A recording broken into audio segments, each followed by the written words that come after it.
Hai, kembali lagi di resepku channel Yola Nurko. Nah teman-teman, di videoku hari ini aku mau berbagi resep buat dimsum ayam yang isiannya udah aku siapkan sebagai berikut. Persiapan bahan pertama, di sini ada wortel dan juga daun pre. Untuk wortelnya ini aku bagi dua, yang separuh aku serut dan yang separuhnya aku irisin dadu ya teman-teman. Persiapan bahan kedua, di sini ada pertepungan. Yang pertama ini ada tepung sagu atau tapioka dan ini ada tepung terigu. Nah untuk tepung sagunya, misal teman-teman gak ada, bisa diganti tapioka ya. Masuk di berbumbuan, di sini udah aku siapkan ya, ada baking powder gunanya untuk mengembangkan adonan, ada juga secuil pala. Terus selanjutnya di sini aku sudah siapkan bawang putih goreng. Nah, ini aku sengaja agak tak banyakin ya teman-teman. Terus tak lupa di sini juga pakai bawang merah goreng. Jadi dua-duanya ini dicampur ya nanti. Nah, untuk bagian yang kasarnya ini bawang putih sama bawang merah itu cuma pakai sedikit aja. Kurang lebih cuma 2 siung ya. Dan juga aku siapkan ayam, ini yang udah aku fillet, ini ukurannya 500 gram ya teman-teman. Terus untuk persausannya ini aku pakai Del Monte yang extra hot, cabe, dan juga nanti aku kasih bantuan tomat sama cabe sendiri. Jadi ini nanti aku blender. Tomatnya aku pakai 1 buah aja dan cabenya mungkin sedikit ya. Kalau misal teman-teman mau lebih ekstra pedas bisa ditambahkan.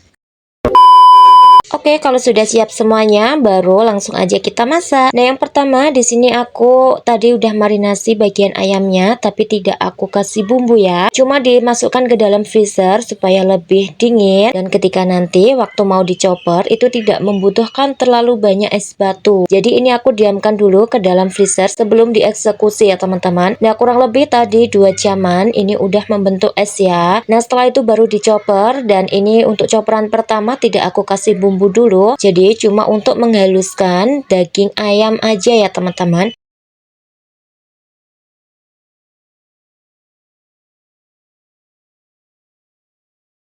Nah, kalau sudah gitu, ini tak tuangkan lagi ke dalam wadah, langsung aja dibumbui. Dan semua bahan yang udah aku siapkan tadi di awal itu dicampur jadi satu, mulai dari bawang merah goreng, bawang putih goreng, dan juga seasoning yang harus wajib ditambahkan ada garam, merica, pala bubuk, jinten, gula pasir, penyedap rasa, micin, dan juga kecap Inggris. Oke, di sini aku roikonya pakai yang rasa sapi karena biar daging ayamnya itu lebih terasa kuat aromanya, biar lebih gurih dan sedap. Tapi ya opsional aja, boleh rasa sapi atau ayam ya. Nah teman-teman, mohon maaf ya, tadi ada yang kelupaan, tadi belum aku sepil bagian telurnya. Ini aku pakai 1 butir telur, tak campur ya, jadi tidak aku pisahkan bagian putih atau kuningnya, itu dicampur jadi satu. Baru ini yang terakhir aku tambahkan untuk pengembangnya, aku pakai baking powder yang merek kupu-kupu. Nah di sini boleh opsional, boleh dipakai atau tidak. Kalau misal teman-teman nggak ada bahan pengembang, nggak usah dikasih, nggak apa-apa. Yang penting itu takaran tepungnya pas gitu ya teman-teman.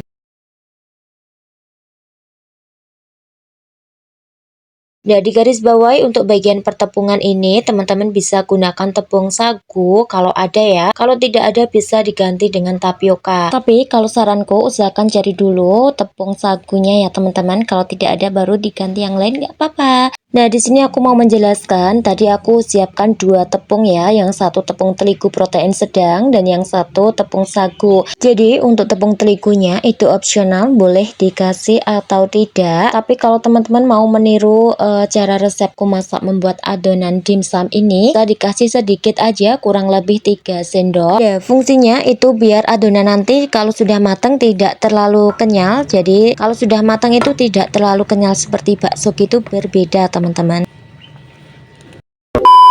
Oke, lanjut di step memasak. Jangan lupa disiapkan terlebih dahulu untuk mengukusnya. Biarkan suhu panasnya itu naik terlebih dahulu.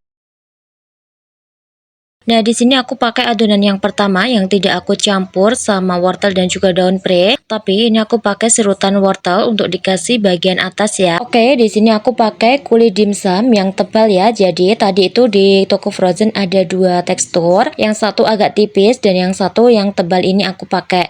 Nah, di sini itu teksturnya sangat halus teman-teman, dan di sini kalau mau dipakai tidak dikasih olesan dulu, itu teksturnya itu agak kaku. Jadi harus diolesi pakai air dulu ya. Nah, untuk mengolesinya itu bolak-balik. Setelah itu langsung aja dituangkan adonannya supaya kulit dimsumnya tidak kering kembali ya. Untuk mengisinya ini aku tidak terlalu full ya teman-teman. Jadi kurang lebih 1 sendok teh. Karena nanti itu hasilnya lumayan mengembang, dan belum juga nanti di atasnya aku kasih taburan serutan wortel. Nah, untuk toppingnya ini bisa teman-teman ganti keju mozzarella atau keju serut juga bisa ya, atau juga bisa udang.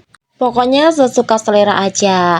Nah, di sini aku pakai dua adonan. Nanti yang satu aku bentuk seperti ini, dan nanti yang separohnya tadi aku bikin dua adonan ya teman-teman. Yang satu aku campur wortel sama pre, itu yang aku bentuk tertutup seperti ini. Nah, di sini dimsumnya aku sengaja buat kecil-kecil karena mau dimakan sendiri dan dibagikan. Tapi kalau semisal mau dijual itu usahakan ukurannya agak lebih besar sedikit ya teman-teman. Disesuaikan budgetnya. Aku biasanya jual itu yang aku kasih topping atasnya kayak serutan wortel, udang atau keju. Satu piece mika itu biasanya aku isi 4-5 biji. Jadi tergantung besar kecilnya adonan yang aku buat ya.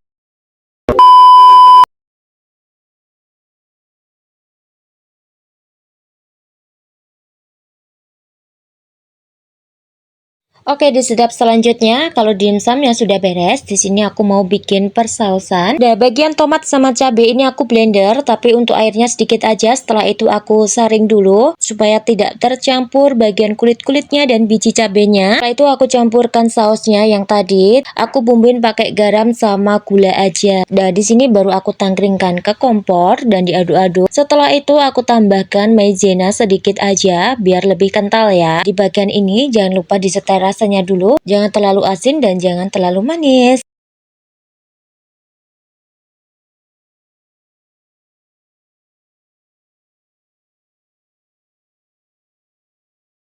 Oke, sekarang dimsumnya sudah matang dan ini siap dihidangkan, dan ini warnanya cantik sekali teman-teman ya. Untuk tekstur dalamnya itu tidak terlalu kenyal, jadi ini sangat lembut teman-teman. Nah teman-teman, kalau mau pakai resepku ini boleh dicoba di rumah, dan jangan lupa komen nanti hasilnya seperti apa gitu ya. Sekian videoku ini aku akhiri. Wassalamualaikum warahmatullahi wabarakatuh. Bye bye, sampai jumpa di video selanjutnya.